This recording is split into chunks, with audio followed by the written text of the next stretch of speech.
खर्चा पानी is brought to you by Livogen tonic. थकान और कमजोरी से दे आजादी। क्या हुआ? गाड़ी ज्यादा बड़ी है? गाड़ी? अरे काश मुझ में ये सोफा पुश करने की ताकत होती। थकान और कमजोरी खून में आयरन की कमी के लक्षण हैं। लीजिए लिवोजन टॉनिक। इसमें है ऑर्गेनिक आयरन और कई ऐसे तत्व जो दें कमजोरी से आजादी।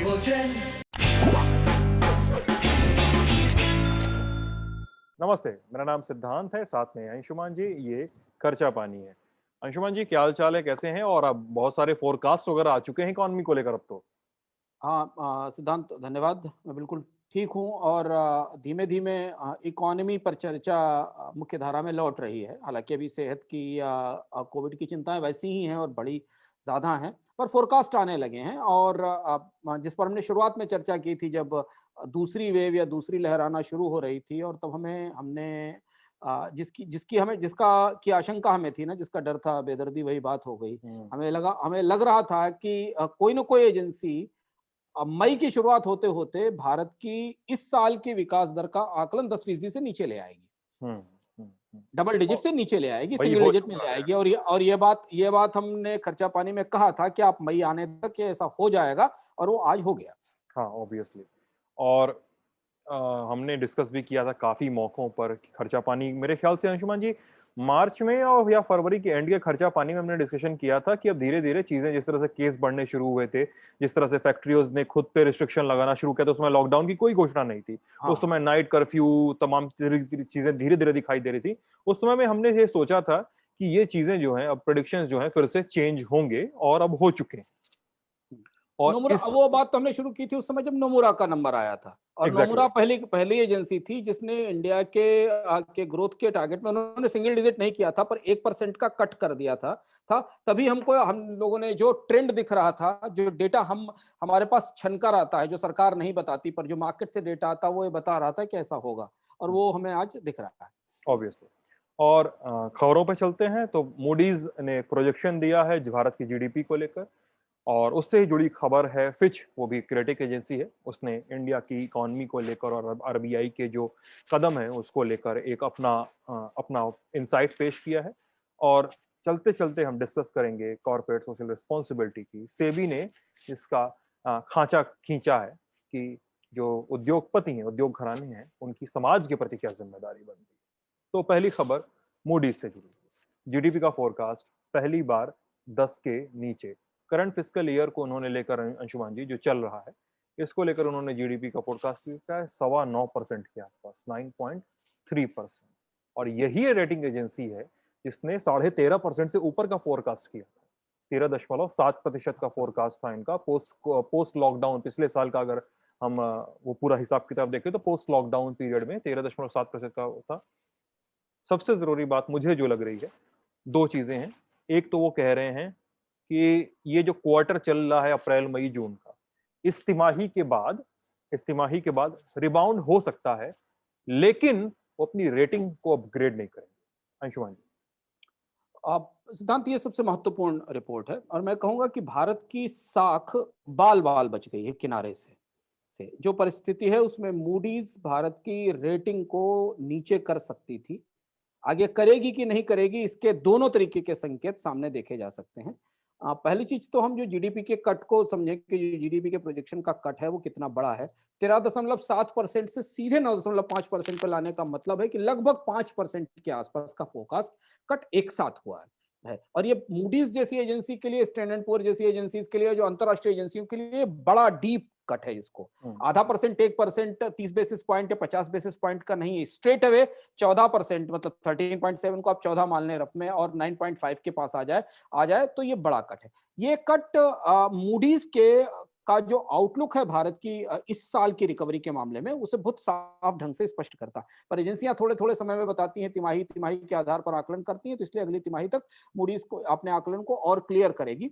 लेकिन एक चीज तो बड़ा स्पष्ट हो गई इस ग्रोथ के आंकड़े से, ग्रोथ का जो हमारे पास प्रोजेक्शन आया है, इसके बाद हम दूसरे हिस्से पे चलेंगे मूडीज के, कि भारत की अर्थव्यवस्था में जिस रिकवरी की उम्मीद हम पिछले साल दिसंबर के समय कर रहे थे कि 11%, 12%, 13%, यहाँ तक कि 14.5% तक की रिकवरी, अब उसकी उम्मीद किसी को नहीं है। यहां से अब एक ढलान शुरू होगी जिसमें मूडीज के बाद बाकी एजेंसियां भी इसे घटाकर 10% से नीचे लेकर आएंगी। हमें ध्यान रखना पड़ेगा कि पिछले साल की आर्थिक विकास दर -9% पर खत्म होने वाली है, शून्य से नीचे। और अगर भारत की मौजूदा साल की विकास दर 10% पॉजिटिविटी में रहती है या 9.5% की पॉजिटिविटी में रहती है और यह रिकवरी 9.5% की होती है, तो हम शून्य में होंगे। यानी हम 9.5 सीढ़ियां नीचे खड़े थे, 9.5 सीढ़ियां ऊपर आकर हम वहां धरातल पर है। वहां भी आ जाएंगे कि नहीं आ जाएंगे, अब इस बात की गारंटी नहीं है। इस बात की तरफ मूडीज ने इशारा किया। मूडीज ने रेटिंग को लेकर एक महत्वपूर्ण संकेत दिया है। मूडीज ने यह भी कहा है कि तात्कालिक रूप से निकट भविष्य में भारत की जो साख है जो कि B+ है, जो सबसे नीचे के लेवल की साख है, उसे बढ़ाए जाने की कोई गुंजाइश नहीं है। और इसकी वजह उन्होंने ये बताया है कि भारत की अर्थव्यवस्था में दूसरे वेव की मंदी, पहले वेव की गहरी मंदी और स्ट्रक्चरल चुनौतियों के कारण राजकोषीय चुनौतियां काफी बड़ी होने वाली हैं आने वाले समय में, और फाइनेंशियल सिस्टम पर काफी ज्यादा स्ट्रेस आने वाला है। हमें याद रखना होगा कि रेटिंग एजेंसियां किसी भी देश की साख की गणना, सॉवरिन साख की या संप्रभु साख की गणना, उस देश की अर्थव्यवस्था की विकास दर और उसके सरकारी खजानों की हालत, यानी वहां घाटा कितना है, वहां कर्ज कितना, इसके आधार पर करती है।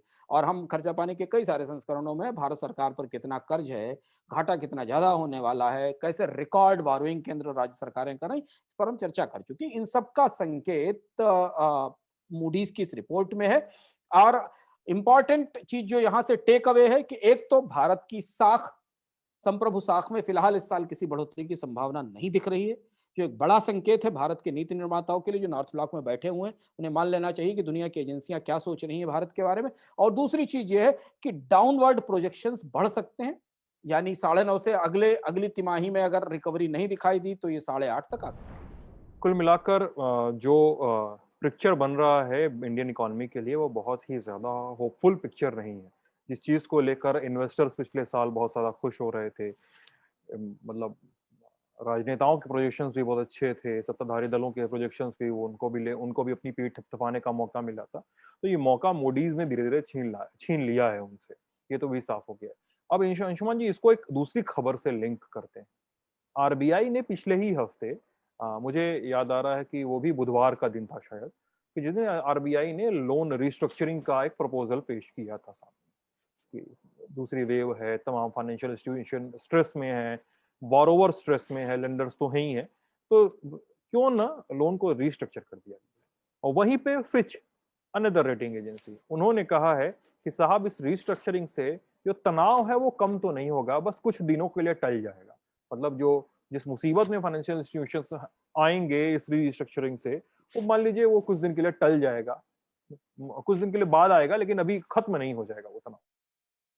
जी, जो बात सिद्धांत मूडीज ने कही है भारत की साख को लेकर, रेटिंग को लेकर, वित्तीय सिस्टम को लेकर, उसको सेकंड करते हुए, उसे कॉम्प्लीमेंट करते हुए, उसे सपोर्ट करते हुए, ज्यादा स्पेसिफिक्स के साथ, ज्यादा गहरी जानकारी के साथ फिच ने अपनी रिपोर्ट दी है। फिच ने भारत की साख को लेकर अभी ऐसा कुछ बड़ा चेंज नहीं किया है, पर फिच ने जो एक महत्वपूर्ण बात कही है, जो बात आरबीआई के दृष्टि से महत्वपूर्ण है, मूडीज ने भारत सरकार के बजट के लिहाज से बात कही है। फिच ने कहा कि रिजर्व बैंक जो भी कोशिश कर रहा है दूसरी वेव को थामने के लिए, लोन रिस्ट्रक्चरिंग का एक नया पैकेज अनाउंस किया गया, ये कहा गया कि 50,000 करोड़ रुपए का स्पेशल विंडो अवेलेबल करा दिया जाए दवा कंपनियों को, अस्पतालों को, वो कर्ज लेने। ये सारी चीजों पर जो फिच का निष्कर्ष है वो एक सूत्र में है कि सिर्फ आप मुसीबत को कुछ महीने टाल रहे हैं। बैंक तो कर्ज में डूबेंगे ही, बैंकों के पास नए कर्ज संकट से उबरने का कोई रास्ता नहीं है, केवल आप उन्हें थोड़े समय के लिए बारूद को पीछे खिसका रहे हैं, पर एक सीमा से अधिक ज्यादा बारूद पीछे नहीं खिसकाया जा सकता, पीछे दीवार है। ये सिस्टम जिसमें बैंकिंग सिस्टम में ह्यूज एनपीएस रखे हुए हैं पिछले साल के, फिर मॉरिटोरियम के एनपीए हैं, फिर लोन रिस्ट्रक्चरिंग का एक पैकेज जो कामत कमेटी के आधार पर दिया गया था वो आया था, और अब जो नया मिड साइज इंडस्ट्रीज के कर्ज की रिस्ट्रक्चरिंग की बात की गई है। ये सारी चीजें मिलाकर एक बड़ा एनपीए बबल या एक बड़ा एनपीए टाइम बम बनाएंगी, जो फिच कह रहा है कि 6-7 महीने बाद बैंकिंग सिस्टम पर आकर गिरेगा या फटेगा, जिस पर हम बार-बार चर्चा कर चुके हैं। यहाँ तक कि आरबीआई भी बात परोक्ष रूप से मान रहा है। आरबीआई ने भी अपनी फाइनेंशियल स्ट्रेस रिपोर्ट आई थी, फिस्कल बैंकिंग स्ट्रेस रिपोर्ट आई थी, उसमें भी ये कहा था कि भारत में एनपीए में जबरदस्त बढ़ोतरी की संभावना है इसके बाद भी। तो फिच ने भी ने उस चीज को और स्पष्ट किया है, और यह भारत के बैंकिंग क्षेत्र के लिए खतरे की घंटी है। या एक और चीज जो बात अनकही है दोनों रिपोर्ट्स में, जो बिटवीन द लाइन्स है, जो हमें समझना जरूरी है ताकि भारत के नीति निर्माताओं को पर परोक्ष टिप्पणी क्या है इन दोनों रिपोर्ट्स में, फिर हम अगली खबर पर चलते हैं। जी जी। दोनों रिपोर्ट्स कहीं ना कहीं इस बात की संकेत करती हैं कि भारत की सरकार के पास मंदी से उबरने के लिए कोई नई सूझ नहीं है। हाँ, क्योंकि रोल घुमा बैक फिर- की चीजें वहीं जा रही हैं। घुमा फिराकर हम वही चीजें आजमाने की कोशिश कर रहे हैं जो बार बार असफल हो रही हैं।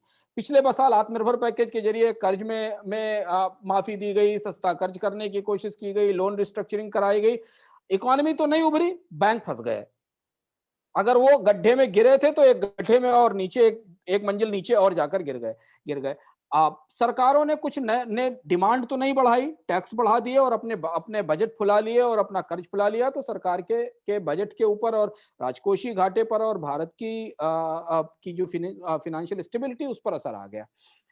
अब एक चीज यहां से देखने वाली है जिसको हम कभी दूसरे खर्चा पानी के संस्करण में बात करेंगे, जो हमें दिखाई देगा कल परसों में, हो सकता है हमारे पास कुछ और जानकारी हो। अब एक चीज जो सिद्धांत यहां से देखने वाली है भारत के लिए वो है रुपया। भारतीय करेंसी की सेहत कैसी रहने वाली है। ये दोनों एजेंसियां जिसको लेकर बहुत अच्छी स्थिति नहीं दिखती है अंशुमान। बहुत अच्छी, ये दोनों एजेंसियां जिस तरफ खुलकर इशारा नहीं कर रही हैं, इनके बिटवीन द लाइंस में दिखाई दे रहा है कि भारत की करेंसी पर लोगों की काफी निगाह होगी, क्योंकि महंगाई एक और फैक्टर है जो हमारे सामने खड़ा हुआ है। तो अब हमें देखना होगा कि आने वाले 3-4 महीनों में, यानी पहली और दूसरी तिमाही में भारतीय रुपए का व्यवहार किस तरीके का रहता है, क्योंकि उसकी वजह यह कि ग्लोबल इकोनॉमी में सर्ज आ चुका है। ऑब्वियसली ग्लोबल इकोनॉमी में डिमांड आना शुरू हो गई है, ग्लोबल इकोनॉमी में एक्टिविटीज बेहतर होना शुरू हो बड़ी हो गई। अर्थव्यवस्थाएं यूएस और यूरोप और चाइना ऐसी बड़ी अर्थव्यवस्थाएं तो रिवाइव कर चुकी हैं। हाँ, और दूसरी चीज है कि भारतीय शेयर बाजार से जो खबरें आई हैं पिछले दिनों में, उसमें एक महत्वपूर्ण खबर ये भी ध्यान देने वाली है कि विदेशी निवेशकों ने बिकवाली की है मई में। तो ये फैक्ट भी हमें ध्यान रखना होगा। तो ये दोनों रिपोर्ट्स के संदर्भ में जिस हिस्से पर निगाह रखनी होगी वो महंगाई और रुपया है, क्योंकि इकोनॉमी में ग्रोथ तो अब थोड़ा सा गॉन स्टोरी हो गई, गॉन केस हो गई कि इकोनॉमी में रिकवरी तो अब लंबे दूर तक खिसक गई। तात्कालिक तौर पर भारत की करेंसी की मजबूती कमजोरी में का क्या होने वाला है और महंगाई पर क्या होने वाला है, ये तात्कालिक चुनौतियां फिलहाल इस मंदी के बीच में दिखाई देती है। ओके, और अंशुमान जी अब चलते चलते आज के खर्चा पानी में एक सेबी की उस रिपोर्ट का हवाला करते हैं जिसमें उन्होंने कॉर्पोरेट सोशल रिस्पॉन्सिबिलिटी का जो है एक नया ढांचा खड़ा किया है।